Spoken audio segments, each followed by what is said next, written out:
লাগে অবাক, এত অলৌকিক ঘটনা কিতাবের মধ্যে লেখা হয়েছে। আল্লাহু আকবার বললে ঘন্টার কি ঘন্টা বলা যাবে, শুনবেন।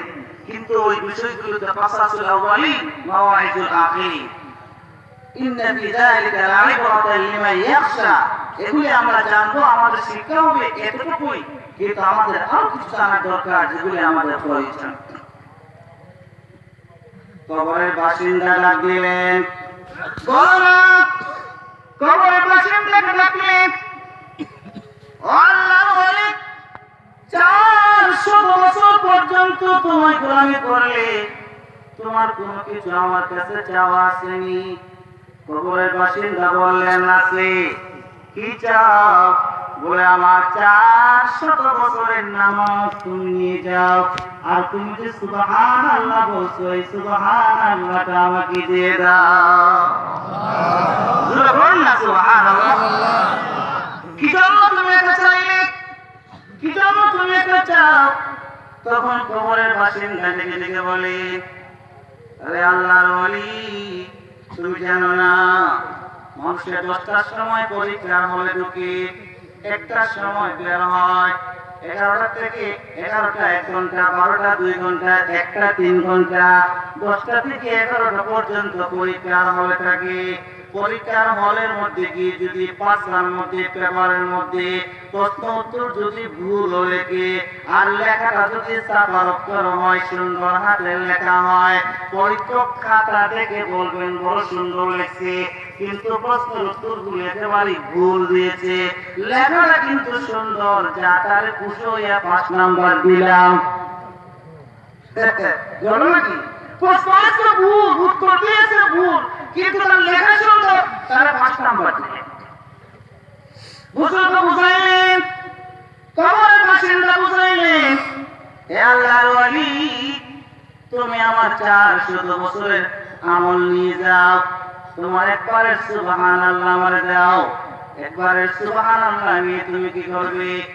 আল্লাহর ওলি কবর থেকে বলেন, শুনো, আমি হইলাম এখন 1টার পরে পরীক্ষার হলের বাইরে, আর তুমি হইলে এখনো পরীক্ষার হলের ভিতরে। অর্থাৎ দুনিয়াটা হলো পরীক্ষার হল, তুমি এখনো আছো পরীক্ষার হলের ভিতরে, আমি আছি পরীক্ষার হলের বাইরে। পরীক্ষার হলের বাইরে গিয়ে যদি বড় বড় খাতাগুলি লেখে লেখে আমি মুমতাহিন পরীক্ষার্থীর কাছে আমি জমা দেই, পরীক্ষার হলের বাইরে লেখার কোনো দাম নাই। আমি এখন পরীক্ষার হলের বাইরে কবর জগতে, আমার কবর জগতের আমলের কোনো দাম নাই। আর তুমি হইলে এখন পরীক্ষার হলে, তুমি একবার বলেছো সুবহানাল্লাহ, তোমার আমলনামায় কি লেখা হয়েছে? জান্নাতে তোমার নামে বিশাল একটি জান্নাতের গাছ রোপণ করা হয়েছে। মুসলিম শরীফের হাদিস, অন্যান্য হাদিসের গ্রন্থেও আছে। ওই গাছটা কত বড় হবে, গাছের গোড়া কোথাও আছে, গাছের ডালে কোথাও আছে। রাসূল বলেছেন, একটা ঘোড়া যদি, দ্রুতগামী ঘোড়া যদি দৈনিক ঘন্টায় 60 থেকে 70 মাইল দৌড়ে, ওই ঘোড়াটা দৌড়তে দৌড়তে গাছের গোড়ার এক মাথা থেকে আরেক মাথায় যাইতে মাত্র 500 বছর লাগবে।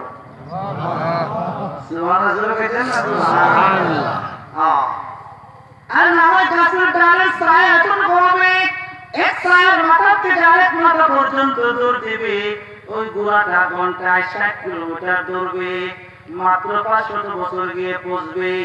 কিন্তু এটা হলো পরকালের হিসাব নিকাশ, দুনিয়ার হিসাবে কতটুকু হবে। এবার আপনাদেরকে তো গণিত শিখাইতে হবে। গণিত কি? ঘন্টায় যদি হয় 60 কিলোমিটার, 1 ঘন্টার পূরণ দেন 24 দিয়ে, 24 পূরণ দেন 60 দিয়ে, তখন হবে একদিন, একদিনের পূরণ দেন 30 দিয়ে, তখন হবে 1 মাসের হিসাব, 1 মাসের হিসাবে পূরণ দেন 12 দিয়ে, তখন হবে 12 মাসের হিসাব, 12 মাসের হিসাবে পূরণ দেন 500 বছর দিয়ে, তখন হিসাব করে দেখেন 45 কোটি বছর লাগবে গাছের গোড়া পার হইতে।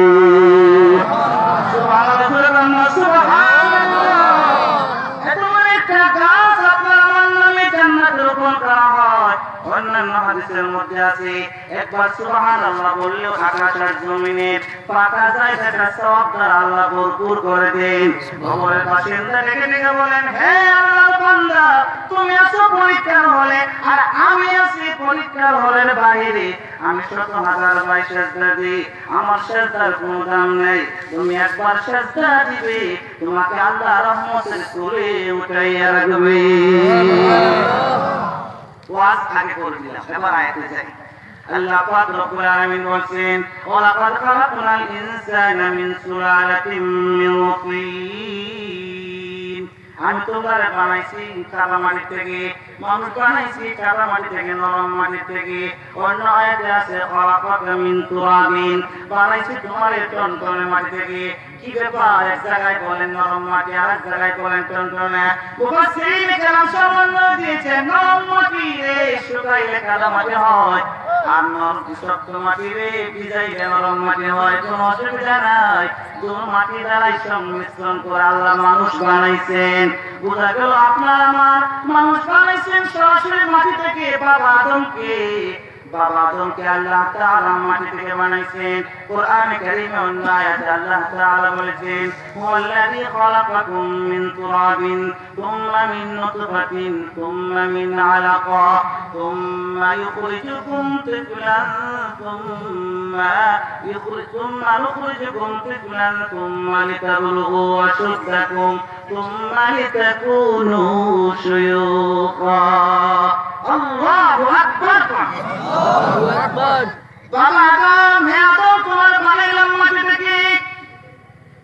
মাটি থেকে তোমার বানানোর পরে তোমার কাছ থেকে নসল জারি করলাম, সিলসিলা দিলাম, সিলসিলা।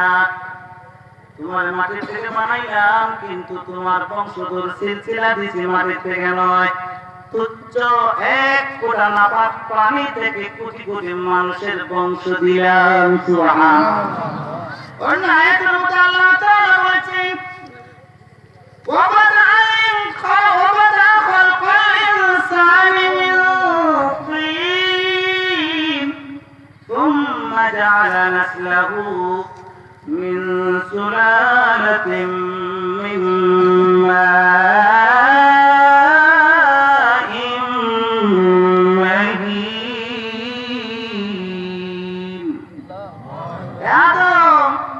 মানুষ বানানো শুরু করেছি আমি কাদা মাটির থেকে। কাদা মাটির থেকে আদম বানাইলাম। আদমের তুচ্ছ এক ফোঁটা নাপাক পানি হাওয়ার রেহেমের ভিতরে দিয়ে আমি তোমাদের নসল বানাইলাম। নাসলাহু নাসলা নসল, বংশ তোমাদেরকে দুনিয়ার মধ্যে বিস্তার করে দিলাম। আল্লাহ তাআলা বললেন, তুম্মা খালাকাকুম মিন তুরাবিন তুম্মা মিন নুতফা। আমি তোমাদেরকে প্রথমে বানাইছি, তোমাদের আদি পিতা আদমকে বানাইছি মাটি থেকে। তারপরে বানাইছি তোমাদেরকে নুতফা থেকে। নুতফা এমন একটি জিনিস, মুফাসসিরিন কেরাম আল্লামা ইমাম হাফেজ ইমাদউদ্দিন ইবনে কাসির রাহমাতুল্লাহ আলাইহি তার কিতাবের মধ্যে তাফসীরের মধ্যে উল্লেখ করেছেন, নুতফা এমন একটি জিনিস, এটাকে মানুষ জবানের দ্বারা উচ্চারণ করতেও শরম পায়, বাচ্চার সামনে বলতেও শরম লাগে। এমনকি যে স্ত্রীর সাথে ঘর সংসার করে তাকেও ওই জিনিস দেখাইতে শরম লাগে। ঠিক না বেঠিক? সেও দেখতে চায় না, আমিও দেখতে চাই না। সেও তার নুতফা কথা আমার সামনে উচ্চারণ করতে চায় না, আমিও আমার নুতফার কথা আমার স্ত্রীর সামনে আমি উচ্চারণ করতে আমার শরম লাগে। আল্লাহ তাআলা ডেকে ডেকে বলেন, ও আমার বান্দা, তুমি আমারে ভুলে যেও না। শোনো, তোমার বানাইছি তুচ্ছ নাপাক এক ফোঁটা পানি থেকে। তুমি কিছুই ছিলে না, আজকে তুমি বাহাদুরি করো।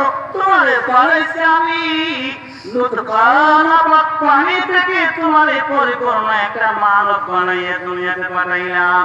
এখন তুমি বড়াই করো, অহংকার করো, মস্তানি করো। এই মস্তানি তোমার করার অধিকার নাই, কারণ আমি তোমার বানাইছি, আমি বেকারি করার অধিকার। ঠিক না বেঠিক? এই নুতফা কত নাপাক, কাপড় লাগলে ঘৃণা করে, বিছানায় লাগলে ঘৃণা করে, নুতফা বের হলে আপনি আমি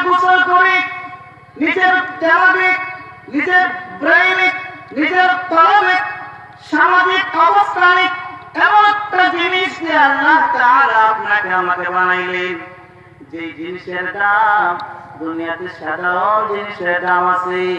খড়কুটা আমরা জমা করে আপনি আমি চুলার মধ্যে আগুন ধরাই, দাম আছে কিনা নাই?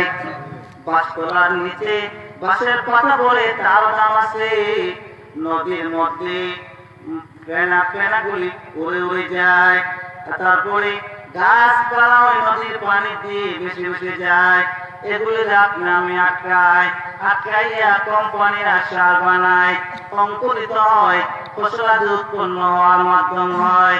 গোবর গোবর নাপক জিনিস আপনি আমি পচাই, পচানোর পরে জমির মধ্যে ফুটে, জমির ভিতরে দেওয়ার পরে আপনি আমি ওই জায়গার মধ্যে গাছপালাই, দাম আছে কিনা নাই? কিন্তু আল্লাহ তাআলা আপনার আমারে এমন একটি জিনিস দ্বারা বানাইলেন, যে জিনিসের কোনো দাম নাই, যে জিনিসের কোনো উচ্চারণ নাই, যে জিনিস মানুষের জবানের দ্বারা উচ্চারণই করতে চায় না।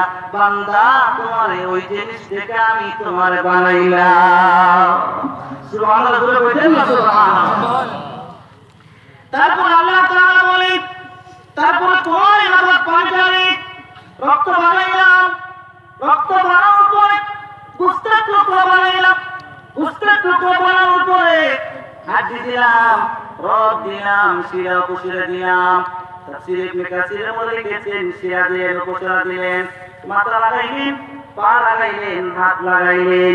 তারপর আল্লাহ পাক রব্বুল আলামিন ফাকাসাউনাল ইযামা লাহমা ثم أنشأناه خلقا آخر। চামড়া দিলাম, চামড়া তোমাদেরকে চামড়া দেওয়ার পরে এখন আর তোমাদের রক্তের টুকরা নাই, নাপাক পানির টুকরা নাই, গোশতের টুকরা নাই, হাড্ডিও দেখা যায় না, রক্তটাও দেখা যায় না, মাথার মগজও দেখা যায় না। সব কিছুকে আমি আল্লাহ চামড়ার ভিতরে মজবুত ভাবে শক্ত করে বসাই দিলাম। ও আমার আমতলের আমার বাবারা চাচার একটা কথা মনে রাখবেন, মায়ের পেটের ভিতরে যে রক, যে পুলি, যে ব্রেনের মগজ, যে জিহ্বা, যে ঠোঁট নিয়ে মায়ের পেটে ছিলাম, এই অঙ্গ প্রত্যঙ্গ গুলি এখনো আমাদের কাছে আছে কিনা না? আছে। আল্লাহ তাআলা ডেকে বললেন, ফাতাবারাকাল্লাহু আহসানুল খালিকিন। আমি তোমাদেরকে নাই থেকে হা বানাইলাম, জিরো থেকে তোমাদেরকে হিরো বানাইলাম, বেদামি জিনিস থেকে তোমাদেরকে দামি বানাইলাম। আমার বান্দারানি, তারপরও কি তোমরা আমাকে ভুলে যাইবে? না, তোমরা আমাকে ভুলে যাইবে না। মহান আল্লাহ পাক রব্বুল আলামিন অন্য আয়াতের মধ্যে বললেন, ثم نخرجكم طفلا ثم لتبلغوا أشدكم ثم لتكونوا شيوخا। তুমি তোমার মায়ের গর্ভ থেকে দুনিয়াতে আসার সময় বলতো, এই জন্য তাড়াতাড়ি গল্প ভালো করে খেয়াল করে শুনেন। তোমার মায়ের পেট থেকে তুমি দুনিয়াতে আসলে, তোমার মায়ের পেট থেকে দুনিয়াতে আসার পর তুমি আবার শিশু, কিন্তু তুমি শিশুটা তুমি চলতে পারো না। একটু বড় হইলা তুমি,